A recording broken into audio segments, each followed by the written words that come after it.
Olá, seja bem-vindo, seja bem-vinda a esta produção que deseja homenagear o centenário do professor Darcy Ribeiro.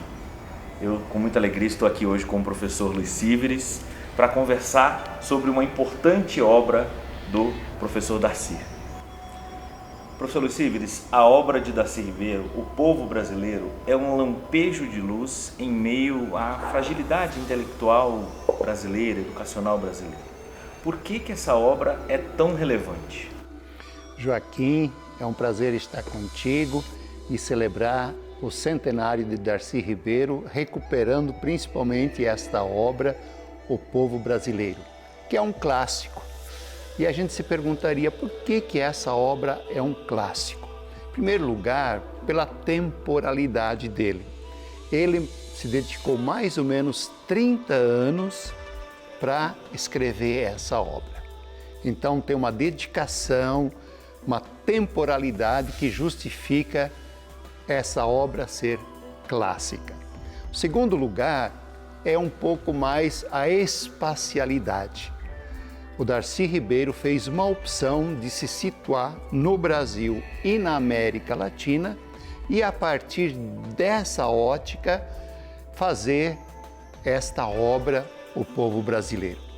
E nesta disposição, ele teve sempre dois olhares. Um olhar mais horizontal, na qual ele contextualiza a ancestralidade, principalmente com a cultura indígena, depois introduz a cultura africana e, por fim, os portugueses. Então, há sempre uma leitura horizontal acompanhando essas grandes culturas que formaram o povo brasileiro. Por outro lado, há uma leitura mais vertical, onde ele vai percebendo que existe uma grande desigualdade entre as pessoas. Por um lado, um pequeno grupo, que é uma elite que domina praticamente toda a história brasileira, e por outro lado, uma grande massa que seria o povo brasileiro. Mas no fundo, ele é um clássico porque ele quer demonstrar, por essas óticas, seja ela mais horizontal, seja ela vertical, de que o povo brasileiro vai se formando, mas ele também tem um sentido na sua história. Excelente, professor. Esta dinâmica do movimento horizontal, do movimento vertical, produziu uma miscigenação. Que tipo de classe social estava sendo produzida, construída por meio desses movimentos? Então, Joaquim, o Darcy Ribeiro tinha muito claro nessa percepção, por um lado, de que o povo brasileiro, a formação dele se baseava numa miscigenação, por outro lado, ele foi percebendo que havia uma distinção muito grande no povo brasileiro. E para isso, ele utilizou uma metáfora do funil invertido.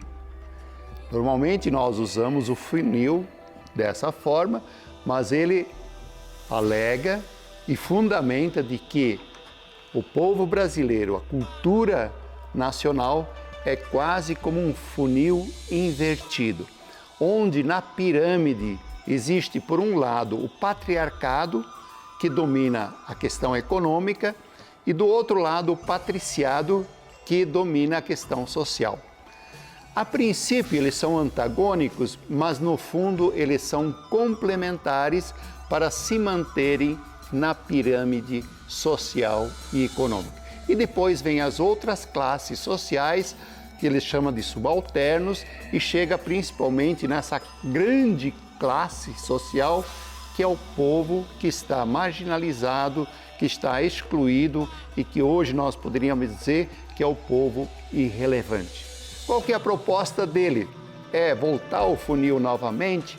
Não, é trabalhar justamente na dimensão da circularidade, da cooperação e da solidariedade. Então, é refazer o projeto de país. Que maravilha, hein? Nessa dinâmica de pensar esse exercício do funil, muitas das vezes se perpetua um contexto de profunda desigualdade social. E a educação, por vezes, colabora com essa realidade de desigualdade, de exclusão. Como é que a gente pode pensar um processo educativo pautado pelo protagonismo de estudantes, de educadores, com processos pedagógicos que possam ser criativos e críticos e que possam fazer frente a essa realidade de desigualdade? Que legal, Joaquim, essa questão. E nós estamos retomando o Darcy Ribeiro, principalmente na celebração do seu centenário, para buscar alguma inspiração para a educação de hoje. E aí nós podemos nos reportar a uma metáfora muito singular e própria do Darcy Ribeiro, quando ele identifica a universidade brasileira com a semente e com o fruto.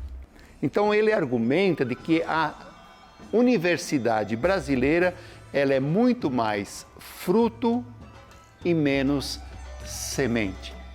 E isso nós poderíamos também alocar para a compreensão de educação. Então ele também advoga que, no fundo, a educação brasileira deveria ser uma semente que pudesse ser semeada no solo brasileiro para respeitar a cultura nacional. Ela poderia florescer com a democracia, com os valores culturais, mas florir também para um novo projeto de país e, na sequência, continuar produzindo sementes para retomar de novo esse solo bonito que é a terra brasileira, é a cultura nacional e é o povo brasileiro. Que maravilha, professor Luiz Síveres.